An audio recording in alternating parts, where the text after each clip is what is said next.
Долги маратонски говори и дискусии без поголема активност на пратениците од парламентарното мнозинство, но офанзивно за опозицијата, со порака до владините коалицијски партнери, наместо како што велат скапа гардероба и одела да се справат со криминалот и корупцијата. Не изостанаа ниту дискусиите околу правниот систем, случувањата со синот на собранискиот спикер Џафери, зашто пратениците од опозицијата му порачаа на Кренер Лога да се позанимава и со тој случај, но и како што обвинија со криминалите на владините коалицијски партнери. Од власта пак возвратија дека опозицијската партија ја вулгаризира собраниската дебата, наместо како што велат да се позанимава со криминалите во сопствените редови.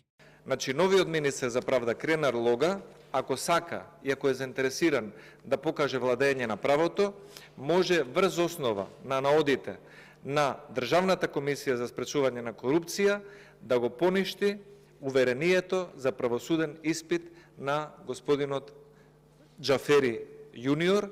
Вчера го гледам првиот заменик на премиерот Артан Груби како дава понуди на една национална телевизија облечен во скапо одело, како што му приличи на човек со таква материјална состојба и вели вака: ајде прво да одиме на уставни измени, па потоа да идеме на предвремени парламентарни избори. Тајкунот од Чаир мора да го знае следно.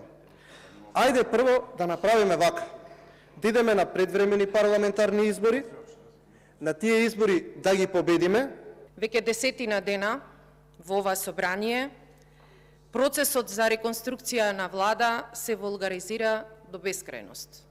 Полна уста за криминалци, полна уста сите сме криминалци. Па не е возможно, почитуван колега, не е возможно најкорумпираната политичка партија некого да прозива овдека за криминал.